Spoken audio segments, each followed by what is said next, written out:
While planning our gender reveal, my wife kept saying she felt disconnected. I thought it was hormones. Then I found a receipt for a dinner reservation for 2 at a hotel I didn't book. I called and asked, "Is the room under James or Kyle?" They said, "Both." I wasn't either. The next day, I canceled the party. Instead, I invited just her family. I played a video on the TV, her in that hotel room, wearing a robe I bought her for our anniversary. Her mother asked, "Whose baby is it?" She looked at me and said, "I don't know. That was the last time I saw her." I'm 34. I live in Flagstaff, Arizona, and I thought I had a pretty normal life. Married 3 years. Blue-collar job with the city. Solid paycheck. Good benefits. We weren't rich, but we were doing okay. My wife, her name's Rachel, was 30 and worked part-time at a dental office. Nothing special. Just a quiet life. That's what I wanted. When she got pregnant, we weren't exactly trying, but we weren't careful either. I figured it was a blessing. She cried when she saw the test. I thought it was happy tears. I should have looked closer. At first, she acted like she was excited. We went out for tacos that night. She ordered Sprite, joked about eating for 2. I was nervous but happy. I started fixing up the second bedroom. Bought a rocking chair. Painted the walls soft green. Then she changed. Around week 10, Rachel started acting strange. She got quiet. Cold. Said she was tired all the time. That I was smothering her when I checked in too much. I tried to back off. I'd read that pregnancy could mess with emotions. I figured that was it. But then came the late-night phone calls she'd take in the bathroom. The times she'd step outside to get air and come back 30 minutes later smelling like someone else's cologne. I told myself it was stress, that she'd tell me what was wrong when she was ready. Then she said she wanted to visit her sister in Prescott for a weekend. Just need a reset, she said. I didn't fight it. Hell, I even packed her things. Gave her her favorite robe, the one I got her for our anniversary. Soft as hell, light blue, little white stitched flowers near the collar. She used to wear it every night. She was gone Friday through Sunday. Didn't FaceTime once. Said the signal was bad. The next week, we were back to prepping the gender reveal. Rachel was still distant, but she was going through the motions. Her smile looked fake. The kind where the eyes stayed dead. One night while she was showering, I was looking for her car keys in her gym bag. I found a receipt. Fancy steakhouse in Prescott. 2 entrees. 2 drinks. Saturday night. At the bottom, room 217. J. My stomach dropped. I didn't recognize the handwriting. I never write J. And Rachel's sister's name is Beth. That night, I didn't sleep. I lay in bed while she slept beside me, curled up like nothing was wrong. The next day, when she left for work, I called the hotel. I kept it calm. "Hi, I'm trying to confirm a reservation for room 217 last Saturday. Would that be under James or Kyle?" I don't even know why I said those names. Just instinct. Receptionist said, "Yes, that room was under both." I thanked her and hung up. My heart was pounding. I was sweating like I ran a marathon, but my hands were ice. Neither James nor Kyle was me. I sat in the garage for an hour, staring at the wall. That's when I decided to cancel the gender reveal. Quietly, I told her money was tight. She didn't argue, just nodded like she'd been waiting for an excuse to not celebrate. Then I made some calls. A guy I used to work with, Justin, owed me a favor. He worked private security now. Knew how to pull hotel security footage if you greased the right palms.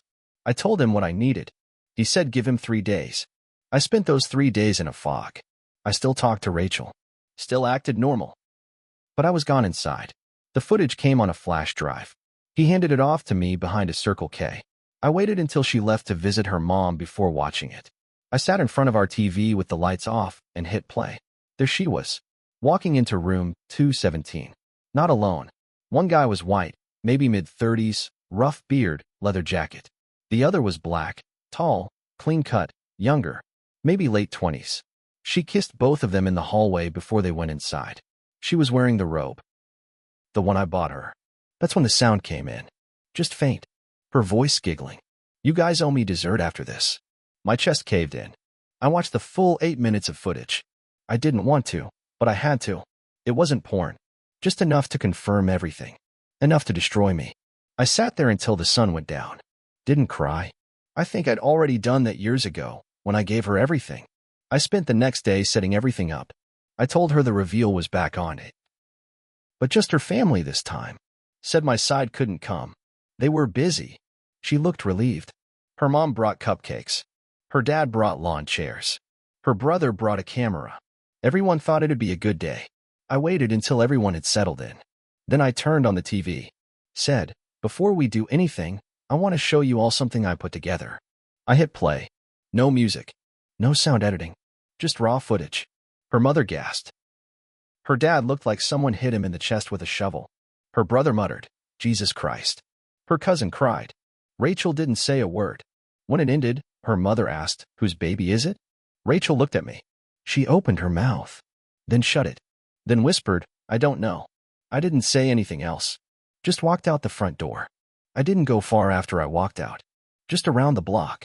I needed air. I needed to not see her face. I sat in my truck for maybe an hour, just staring at the steering wheel, thinking about all the times I trusted her without question, remembering the first night we slept in this house, the way she cried watching me build that crib. Now I didn't know who she was. When I came back, her family was gone. The cake was still sitting on the counter, untouched. She was on the couch, curled up like she was cold. I didn't say a word, just walked past her, upstairs, and started grabbing clothes. She followed me up after a minute. "Please don't go," she said, voice cracked. "I know I messed up." "I didn't stop packing," she said. "I didn't mean for it to go that far. It was stupid. I was scared." I turned and looked her in the face. Scared of what? Being a mother? Being with me? What the hell were you scared of? She started crying harder. Said the usual stuff. She was confused. She felt alone. She made a mistake. She said she didn't even know which guy it was, that it was only that weekend. She begged me to stay until the baby came. I laughed. I actually laughed. "You don't even know if it's mine. And now you want me to sit here and play house until it pops out?" She flinched like I hit her. I didn't care. I left that night. Slept at my buddy Mark's place across town. He'd just gotten divorced himself.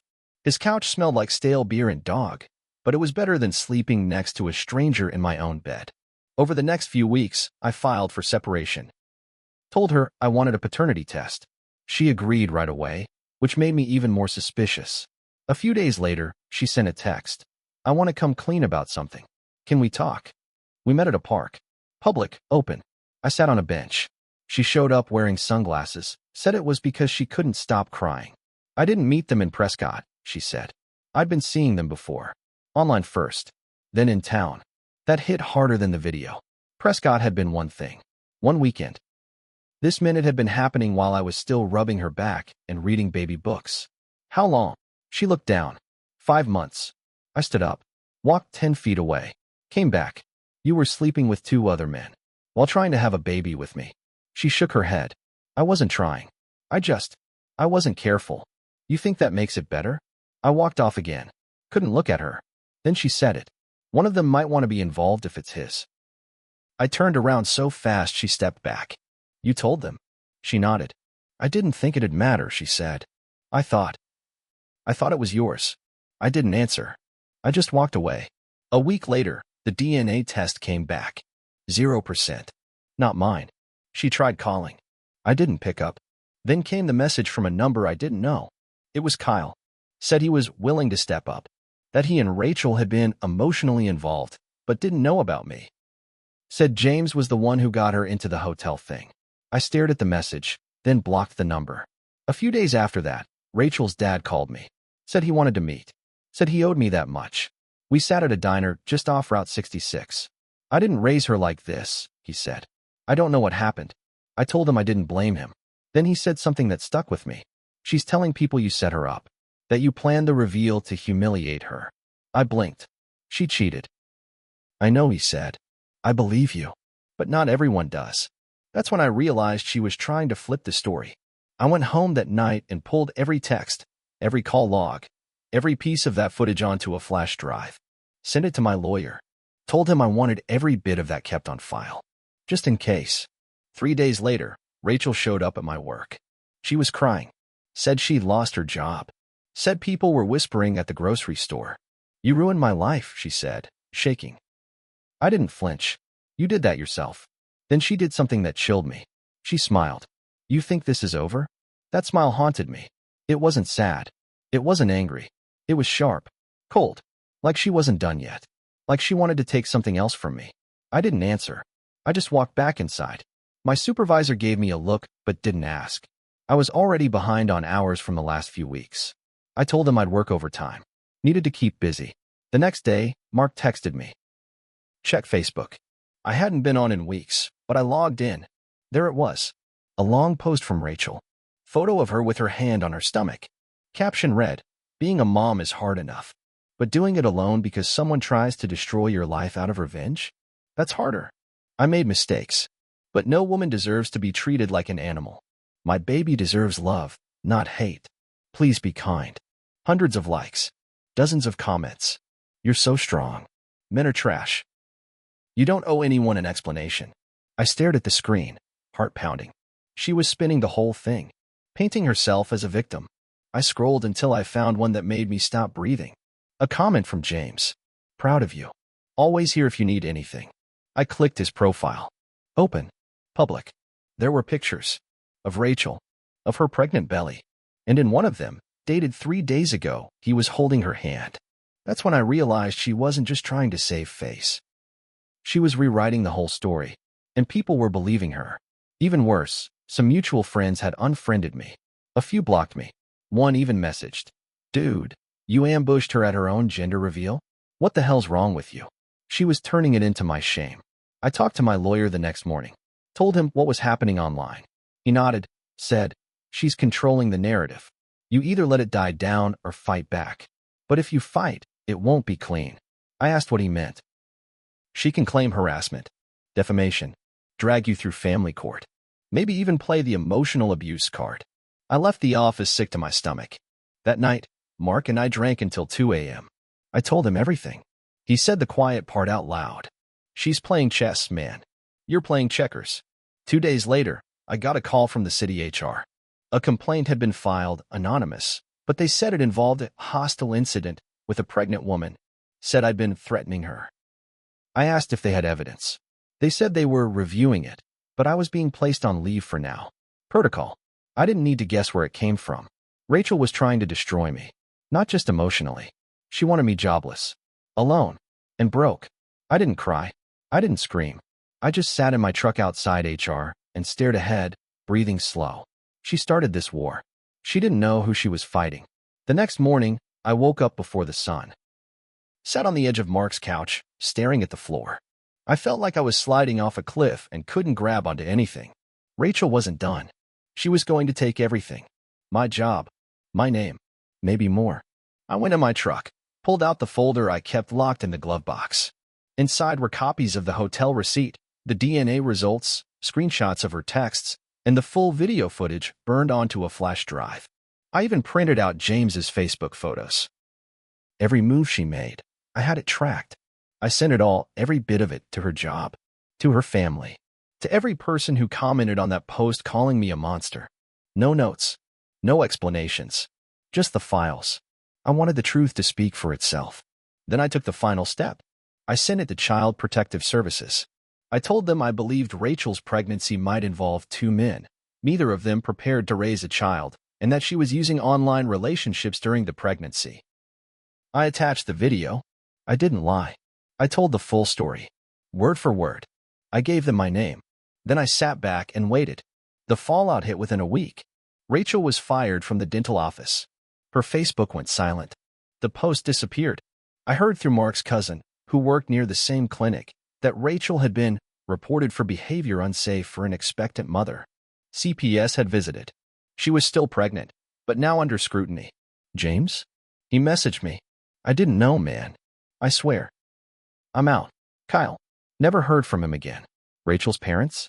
They sent me a letter. Handwritten. Said they didn't condone what she did. That they believed me. That her mother was ashamed and heartbroken. I didn't answer. But it wasn't over yet. 2 weeks later, I got a certified letter from a lawyer. Rachel was suing me for defamation and intentional emotional distress. Claimed I ruined her career, her mental health, her reputation. I brought the letter to my own lawyer. He laughed. She just set herself up. She's admitted everything in texts. She even went public first. This will backfire. We went to court. It was small claims at first. She showed up looking worn out. No makeup. Baggy sweater. 7 months pregnant. She tried to cry on the stand. Tried to say I humiliated her during a special moment meant for family. My lawyer handed over the flash drive. Judge watched it. Didn't say much. Just wrote down some notes. Then said, I see no grounds for your claim. Case dismissed. But he wasn't done. He looked her dead in the eyes. You're lucky he isn't suing you. I walked out of that courtroom feeling nothing. Not joy. Not pride. Just empty. Worn out.